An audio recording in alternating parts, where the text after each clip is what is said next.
Hello, everyone. Welcome to another episode of the Crypto Collaborative Podcast, the official podcast of the Crypto Collaborative. And today we're going to be talking about what's been going on in 2025 and, where we think things are going in digital in 2026. Obviously, I am Tyler, our head of communications, and this is Timnihill, founder and CEO. We synced there. We're going to talk about collaborating. A lot of collaborating. Let's collab. But, Collab. No, but that is kind of what we do here at Crypto Collaborative. Very West Coast. You would know a thing or two about the West Coast. I sure would. But, yeah, we're basically going to be talking about, obviously, Happy New Year for everybody watching. We're going to be talking about, let's get right into it. Mm-hmm. No, I was going to say... Let's go. We were going to talk about... Let's kick 2026 off. Let's talk about crypto. Mm-hmm. Let's talk about how it's the bane of everyone's existence. Oh, God. Let's talk about how no one wants to talk about this. Mm-hmm. Let's talk about how much most advisors hate it. Let's talk about how most advisors need to understand that there won't be $1 in 5 years. And then apply that to your business. Mm-hmm. And then wait till everything goes blockchain, because that's what they did in 2025. Exactly. They tokenized everything. Where I was going to start with that was what I was saying. Is that getting to it? Is that point full enough? Oh, it's definitely full enough. We'll come back to a lot of that. But no, what I was going to say was essentially the start of that. Where did you kind of see, if you had to sort of wrap it all up into one big ball, where did you see, compared to where it started at the end of 24, where did you see crypto go in 2025? And as an advisor, what in particular did you pay attention to? Yeah, so the tokenization of assets. Everything moving to blockchain. So JP Morgan launched MONY, which is their new tokenized money market fund. Bank New York Mellon just launched their own tokenized funds. So everything is going tokenized. BlackRock's doing it, Goldman's doing it, Blackstone's doing it, all the major firms. Like, Wall Street does not exist in New York City anymore. Wall Street is in the cloud. Wall Street is everywhere, right? So... they certainly would like to think Wall Street's everywhere. It is. Mm-hmm. It's everywhere now. So Wall Street's in the cloud, it's on the blockchain, and they just haven't flipped the switch yet. So you get the Genius Act, right, which is stable coins, which are basically, for lack of a better term, comparison money markets. Stable coins, money markets, pay some interest, awesome. Banks are trying to fight providers on yield and all that good stuff because banks are still trying to keep their monopoly. Unfortunately, no one wants what we've had for the past 100 years anymore. On top of that, what people don't understand is... in 5 years, when there's no dollar, and everyone that's been stuffing dollars underneath their mattress, and they're absolutely going haywire because all those dollars are worthless, that's what you're like kind of staring down a barrel of a gun. That's what you're looking at. The worthless dollar. Because in internet world, and blockchain world, and cloud world, what is there? Well, there's no end. So that allows the U.S. government to issue dollars into infinity. Mm-hmm. So yeah, your stock could go up 100%, but your dollar just went to zero. I think one of the big arguments that a lot of people, a lot of the, shall we say, older mindset folk who are championing fiat currency, one of the big arguments they'll say, because I saw this video yesterday out of nowhere, it was an old guy, he was going to a bunch of cash registers, like a bunch of little mom and pop shops, and he was basically saying, if you have a $100 bill, then you give somebody a $100 bill to buy something, and then that person gives somebody a $100 bill to buy something, and so on and so forth, and that bill stays as a $100 bill, whereas if you pay, with a card or whatever, then the bank starts taking percentages and so on and so forth. So wrong. But what I'm saying is, so wrong. The problem I think those people don't realize is that when you are dealing with decentralized assets, when you're dealing with digital assets and decentralized finance, the bank's not taking that percentage. It can't do it. Right, there's no bank. There is no bank. So that's the thing. And you have a lot of older people that run the banks and they think they're safe. They're not. That's where crypto custody isn't going to work with banks and institutions. Because, okay, if you're an original crypto investor and you have $100 million in crypto, you're never going to give it to JP Morgan and Chase. What are they going to give you? Oh, our FDIC insurance is $250,000 per account. I got $100 million, dude. Like, what are you talking about? And that's the last firm I would give my money in crypto because of their attitude towards it. I would not be shocked if people come out of Chase. They took my crypto. I absolutely guarantee that will happen. So, what's happened in 2025, and what I say to people is the price of crypto doesn't matter. Like, you're valuing the asset based on, and comparing it to basically something that has zero value. Cash is trash. Do you think Why a do you lot think of you're and the cat's out of the bag? Because look at the price of silver and gold. Mhm. And everyone's scrambling now. Oh, do I get in silver? Oh, do I buy gold? Is it too high? Is it too low? Well, we bought it back in 2017 and 2018 and we loaded up on it. I remember you doing this. And during COVID, I was laughing when it started going up. I remember one of the things I said is, why are you buying so many of these big metal bars? And you said, don't worry, kid, it's going to come in handy. Right. And so now we're only at the very beginning of this. So you look at what's happening across the world, the Venezuela deal, like the cat's out of the bag, dude. Rome fell. The United States is over. So the dollar's done. So when you understand, and this is a thing that I had a conversation with a friend of mine who, he's where he lives and he goes to all these massive parties for the holidays and stuff, and he's around very, very wealthy and successful people, and he's like, dude, nobody is talking about this. No one in media is talking about what's really happening right now. The dollar's dead. Where are you going to go? And the answer is not silver, because they're gonna de-link gold to the Western monetary system. Gold is gonna be a Russia-Chinese thing, India, maybe, BRICS nations. Not even. Gold is not gonna be big in the U.S. except for that metal holds up in space. Not even though. I'll get to that in a second, but there's a whole bunch of stuff going on over there as well. Right, but the whole thing is, while everyone was sleeping in 2025, finance was at work moving to the blockchain. And finance wants to go to the blockchain. Finance doesn't want the regulation it has to deal with. I can get rid of 80 to 90% of the SEC and FINRA tomorrow. So you would, if anything, They're unnecessary on the blockchain because of the transparency. So you, if anything, would assert that Wall Street, as it were, being everywhere, doesn't even want to engage in the conventional markets that it currently monopolizes. It wants to move to the blockchain, just because even though it loses that semblance of control, there's still massive, massive profit in there. If I get everyone to the blockchain and I can get 8.2 billion people transacting together on the blockchain above countries, borders, and boundaries, better business.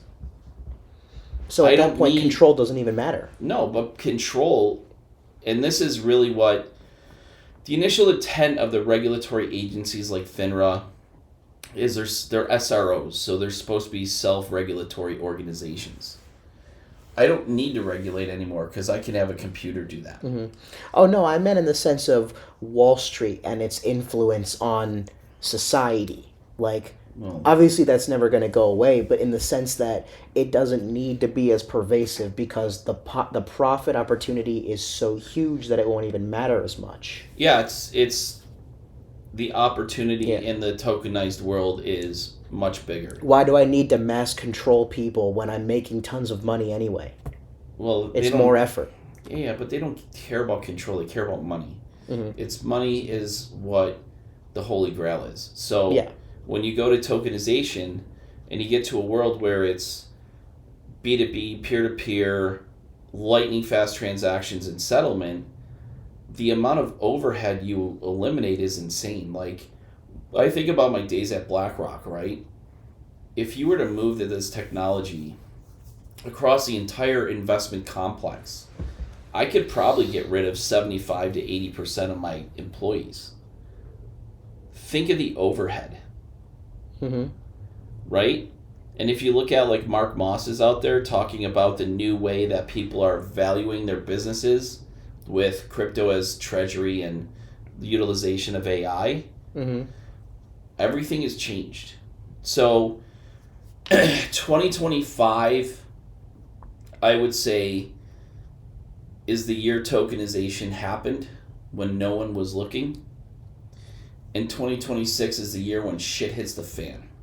Yeah. So let's get into that real quick. I did also want to mention though before we do, um, because you mentioned, a big part of what you just mentioned was how the dollar is dead and how that impacts the U.S. as a concept. But as well, a very similar thing is happening in the East. Not so much in India. India is kind of its own animal, just because Yeah. it doesn't really follow any specific trend, just because like their population is just breeding like rabbits. But Indian. with with China, for example, everybody's looking at China.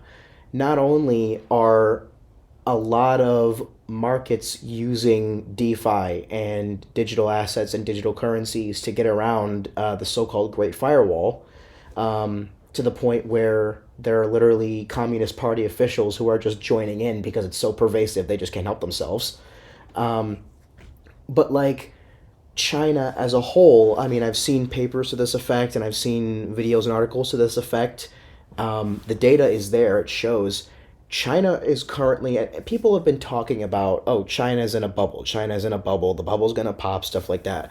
I feel like a lot of people don't really understand what that means when people say China's in a bubble. They don't really understand what the nature of the bubble is, because you ever read I forget his first name. I read him a lot in college because I did my senior thesis on him. You ever read Michel Foucault? No.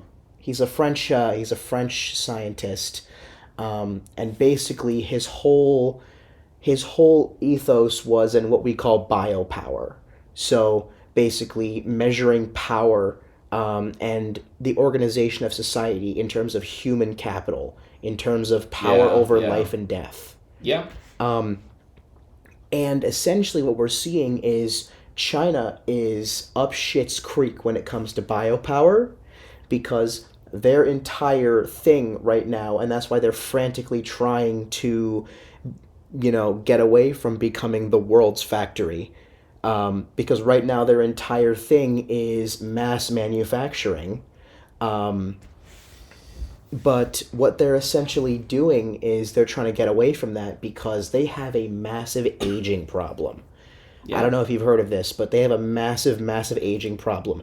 And it's going to get to the point where, I mean, there are over 1 billion Chinese people. Now imagine by the end of the century, do you know what the fraction of those billion people are that's going to be over 65? Yeah, they're only going to have 25% of the population in 40 years. Yeah. Big deal. China's going away. Mm-hmm. Great. No, but that's it. That's exactly it. Is There's, but that's the point, right? all of it is going. It's all going away. Your nation state games are going away. Your traditional schools are going away. Religions are falling apart. It's everything that's existed for 100 years to 1,000 years are getting ripped apart at the seams. So everybody knows now you're going to a whole new economic and finance system. Period. End of story. And 2025 was the year that the plumbing was put in place. Yeah. Now, when you get the Clarity Act, right, going through in, whatever, any day now, that's it. End of story. Mm-hmm. And it's not. And I laugh because, all right, you're an advisor out there. Like Bank of America said, you can allocate 4% to Bitcoin exposures, right? nobody wants an ETF. Like, anybody that gets what this is understands your ETF doesn't get you there. Yeah, 2025 was You're literally not owning the most valuable piece of property in existence. The most important question that you need to answer yes on is, do you own one Bitcoin?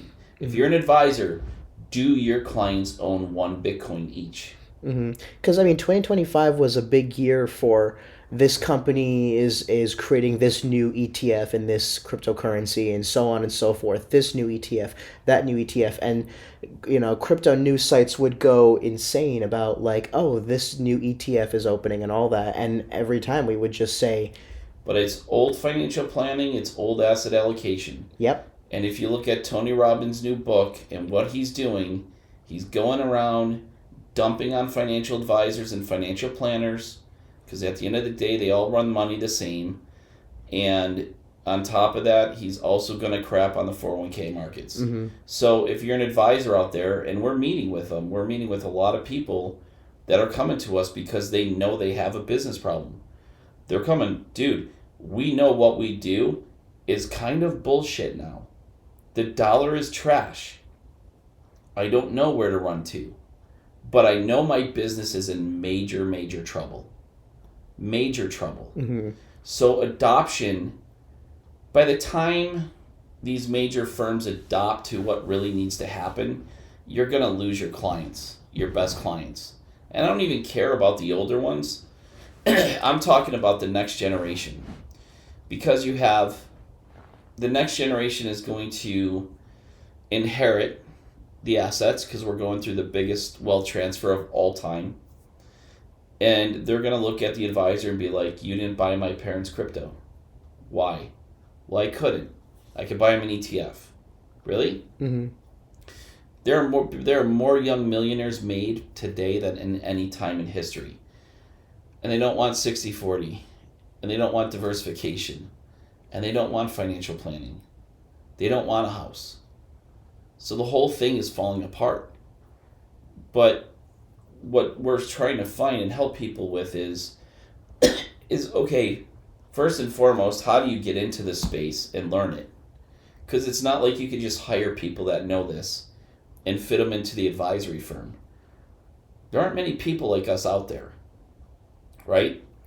On top of that, once you really figure out how to do it, and then you have to build an entire new operational system around it, well, that's a time suck too, especially if you're large and a big firm. Like, you manage half a $1 billion, and now you got to retool to own crypto. And then, oh, by the way, when your clients come to you and be like, I really don't trust Schwab, Fidelity, JP Morgan, Chase, BlackRock, whatever, to custody my crypto, Coinbase, Gemini, whatever. What are you going to do to custody it for me? Uh-oh. That's a good point. Uh-oh. And the other thing is, this is why advisors will say, well, I could buy an ETF. Well, great. First of all, you're going to run into tracking error. And that's going to be a problem. The second part of it is you're missing out on what the opportunity really is about the asset ownership. Like, if I bought real estate in Manhattan in the 1600s, when it was still really Denmark and the Netherlands, my generation or my family legacy still owns that property. I've never sold it. I've just borrowed against it. And oh, by the way, I borrow against it tax-free. So your ETF ain't going to do. So advisors are in trouble. On top of that, what's happening that we're finding is the second part. That's just the first. All right, so I know as a person, I now need to get 10 to 30% into the space. Digital assets, crypto, AI, right? Okay, you're my advisor. You can't do this for me. Great. I got to do it myself or find someone that knows how to. All right. I found someone. Cool. Well, you know what I think is really cool? I think there's opportunities to basically own the plumbing of digital assets and AI. like warehouses, mining, distribution, all that good stuff. So build me a portfolio and an equity exposure with all this stuff. Well, we don't know how to do that. Great. Right? We had that issue at our old BD. We built a portfolio that just drugged the rest of their models. It wasn't even close on a 12-month. Just crushed it. You can't talk about crypto. We're not a crypto shop. I just beat your best model by 112 on a rolling 12-month. And you're going to tell me I can't use this? Bye. Like, that's the reality every advisor has. And, oh, by the way, the one forward-thinking independent broker-dealer out there, which was Commonwealth, now is LPL. So that's tied to a public stock. So whatever you're going to get at LPL is going to be something watered down. Mm-hmm. For the masses, they're going to give you some watered-down version of it that protects their platform first, not acts in the best fiduciary interest of the participant and your client. So now, as what we're seeing and hearing, at some point, and I think crypto's the segment that does this, these legacy platforms, it would not surprise me if we see massive class action litigation for breach of fiduciary duty because of how they run their legacy platforms and compliance departments. Yeah, no, so I was going to say this is a good way to segue into sort of, what we see coming, or, like what would you see coming sort of in the same space that advisors are going to need to know and understand and be ready for in 26? You mentioned just then the class action lawsuits. What are some other things that you see coming based on what we saw in 25? Yeah, further down the road, like 2026 is everything shifts to blockchain and tokenization. Mm-hmm. Ownership of crypto becomes top of the line, plus secondary problem is custody and protection, right? Because even, again, as an advisor, if I have a client and they were early on in crypto and they own, 20 Bitcoin, what's that worth right now? I can't even imagine. Good chunk of change, right? Well, my SIPC coverage at $500,000 to $1 million doesn't really cover losses. Like, this is bad news for advisors. Bad news. Mm-hmm. Because their client's going to look at you like, dude, I got to find a home for my stuff. Because now I'm a crypto whatever. I'm never going to sell it. I'm going to need to use it for collateral so I can buy houses and boats and all that good shit. Excuse my language. And you can't help with any of that. And now it's a core asset class. It's not just a core. This is a 20 to 40% allocation in this space. Think about it. Every advisor alone loses 20 to 40% in digital assets, and then another 15 to 20 with the shift to private credit, private equity, and alternative investments. We've already demonstrated the numbers. Mm-hmm. It's bad news. And advisors are waking up to it. And the only solution is you got to either figure out how to build it on your own and find someone like us that can come in and help analyze your business and do it, or you just got to completely outsource it. Which we also help with. Yeah, complete outsource. So whatever an advisor needs. And the alternative, the funny part is, the alternative conversation, like the holy grail of investing conversation that's now happening, and the crypto thing are now going hand in hand. Because for us, it's not just, hey, I can't do crypto. I also can't do alts. Mm-hmm. So your client base that's out there that has $500,000, $1 million, $2 million, $10 million, $20 million, they're all ripe for the picking.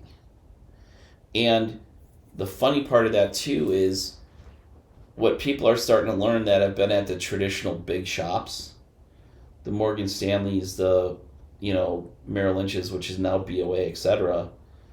Those advisors are walking away from $1 million to $10 million, $20 million households. Mm. They don't want them anymore. They're pushing those people down to the bank. Hey, here's private wealth, which is I got a glorified banker. Buy me some stocks and bonds and I'll feel good about myself.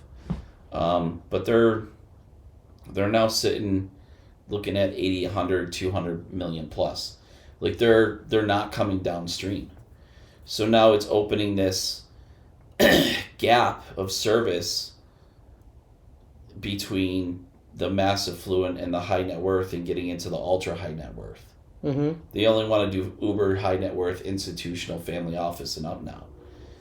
So, you know, it will be very, very interesting to watch how all of this plays out. But it's you're not just watching it, but you're living it. And the more conversations we have with people, and this is just what we're experiencing. Hey, we're here to help. Guess here's what clients and people are calling for.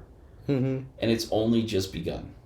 Kind of like Chubbs and Happy Gilmore. Oh, goodness. It's only just begun. But that's it for 2026. This is the nail in the coffin for traditional finance. Mm-hmm. The 60-40 portfolio, the walk into your private bank at BOA, Fidelity, Vanguard, whatever, buy, see you later. Indexing is gone. That's going to be completely changed. So really you would say if 2025 was sort of the start of the big wave when it comes to The plumbing was getting built. yeah. Yeah. So that's when the big wave of like the mass tokenization really started to hit. The plumbing was getting built. If that was 2025, basically what you're saying 2026 is where they light the match Mhm. and they throw it towards the fire. That's when the job gets finished basically. Yep. And we start to see just what happens. And then everything else between political, geopolitical dynamics, changes across the world, Mhm. that is the gasoline on the fire. Yeah, I mean that's happening faster than ever. I saw just yesterday, as we're recording this, the protests that are happening right now in Iran, they have just straight up started taking over entire cities. I mean, it's never been this big. Tell you what, We man, don't even know what's going to happen. At least the time of recording. when we work with our people, it is very much about being sovereign and off. I don't want to say off grid, but it's sovereign, independent, free wealth. It's outside of this stuff. It's not public, it's private. It's not published, it's hidden. And that's what advisors need to start thinking about. Not just for their clients, but you got to think about this for yourself and your family. Just step back and read the tea leaves. Just take a breath. Be like, what if everything we've been doing for 40 years is falling apart? And then just watch it. Mm-hmm. That's what I said. Like, when you do your homework, they say it takes 100 hours of studying Bitcoin to understand Bitcoin. Put in 100 hours. And you'll see it. Does it even take 100 hours? No. Sometimes. But the point is, the other thing too is, we talked about before, like, Bitcoin is the best performing asset class over the last 10 years. So, while your S&P 500 fund could be up 90%, relative to Bitcoin, it's down like 200. And you're being benchmarked against that now. Mm-hmm. So, it's the people that are paying attention.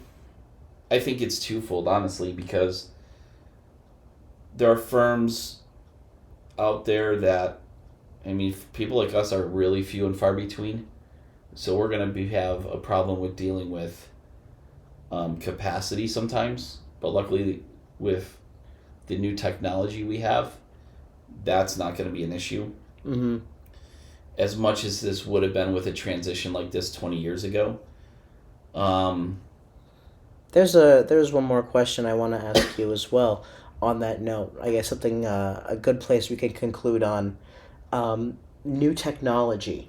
Because obviously, over the course of 2025, I mean, AI in particular, just the impact that has on digital assets, but AI in general, even outside of the financial world, we went into 2025 with very horribly looking Uncanny Valley videos of Will Smith eating spaghetti, and Which was that one from? What movie was that from? no, that was AI. That was Was that completely AI? yeah.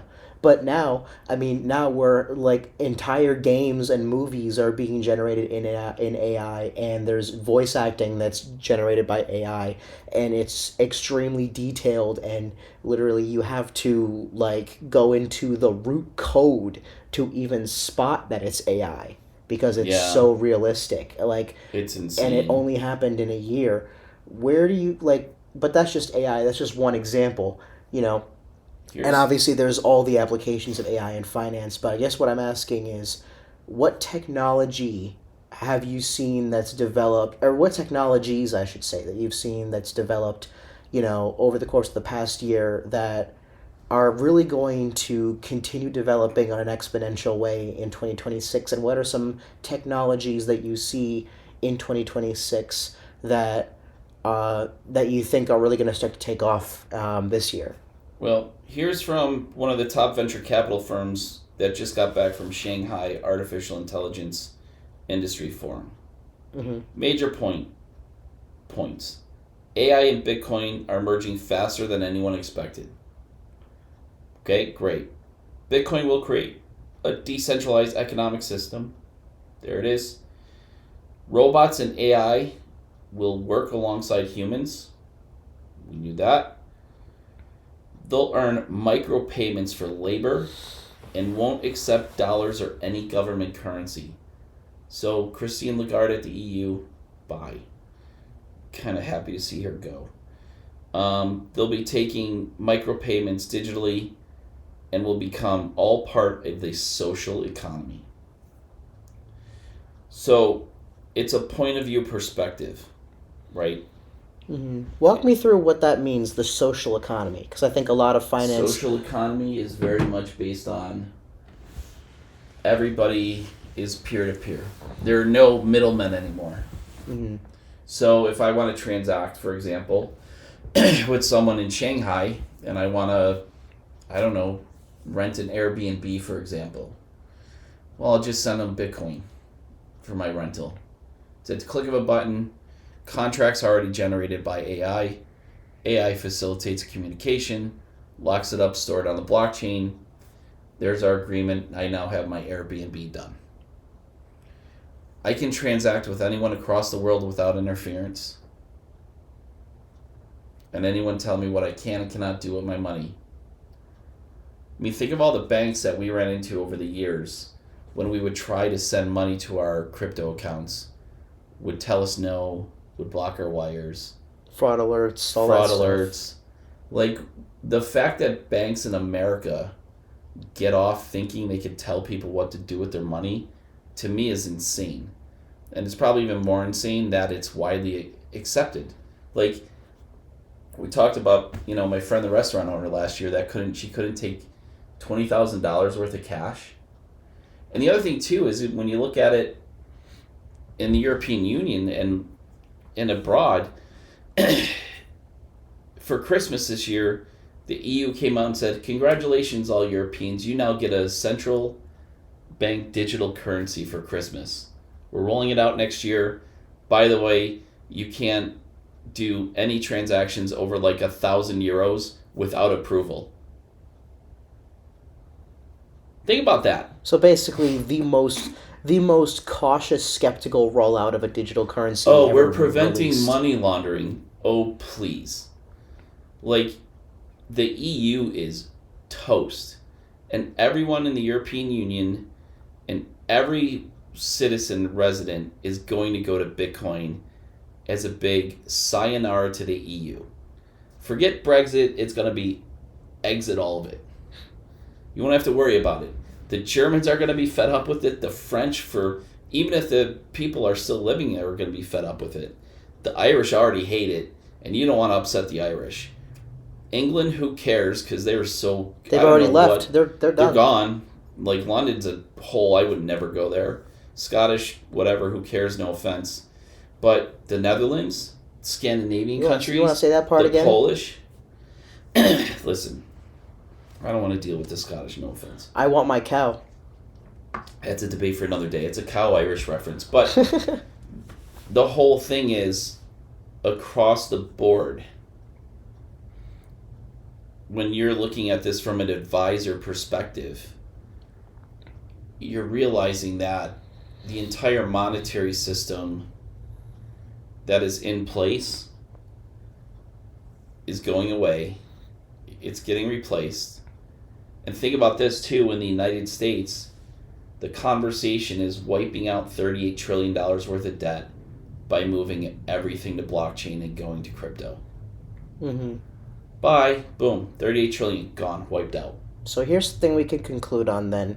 What would you say if you had to sum everything up for what's coming in 2026 in one sentence?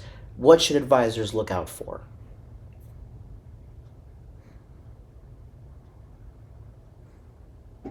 A buzzsaw. A buzzsaw. Yep. This is going to be a buzzsaw to financial advisors. If you're not on board with this, 2026 is the year you're going to get it. Your business is getting exposed. Mm-hmm. Which is why you need to be on board with this. Right, and that's why we do what we do. It's not enough to have exposure. People need ownership of the asset. Mm-hmm. So in a digital world where your economy is digital, and just study tokenization of assets. Larry Fink at BlackRock is telling you this. We're going tokenized. In a digital world, what's the most valuable asset? Mm-hmm. And if even BlackRock is starting to say, you need to own that asset. Yep. And because of compliance, you can't own it. Neither can your client. So, because of compliance and you can't own it, that's a major hurdle. And that ship's not going to turn soon. But the other thing, too, is the impact of technology. I could replace 70 to 80% of all compliance people today with new technology. Mm-hmm. And we'll talk about that. Mm-hmm. Yeah, there's definitely going to need to be an episode I think we should do in the future about... Excuse me. No, I was going to say there's definitely going to be an episode we'll need to do in the future about like compliance and sort of where that all factors in. Yeah, we will have an episode dedicated strictly to compliance with digital assets. Which I will love very much. Because it's a CFTC thing, it's not an SEC thing. Mm-hmm. So now you got to think of a lot of it's treated like commodity versus security. It's just a whole new ball game. Yep. So as an advisor, it's like, great, now what do I do? Mm-hmm. Well, for one, you outsource it. Just outsource it until you figure it out. Mm-hmm. Because if you don't, it's going to come back to bite you. Mm-hmm. Which is a lot of what we do here. But that's exactly what we do mm-hmm. here. You know, we train, we educate, and we help outsource. Yep. All the cards, we take care of all those. Because at the end of the day, you're going to need to know how this works on your own. Right. Long term. Right. But we'll definitely talk about the compliance side of things. Follow us, join the Crypto Collaborative, go to our website, and just subscribe for our newsletters and stuff, and start to just become ingrained with this, because it is going to change the advisory world, mm-hmm. and it's going to happen fast. Yeah, I couldn't have said any better myself. Like you said, obviously subscribe, like, share. Be sure to have a look at our newsletter. We talk about all this and more. But yeah, we hope to see you in the near future on our next episode. Hopefully you learned a thing or two. There's a lot more where that came from. Yeah, our next episode should be compliance. I'm look out for our next episode. We'll do compliance next. I'm kind of thinking that myself, yeah. Awesome. All right, cheers, everyone. We'll see you there.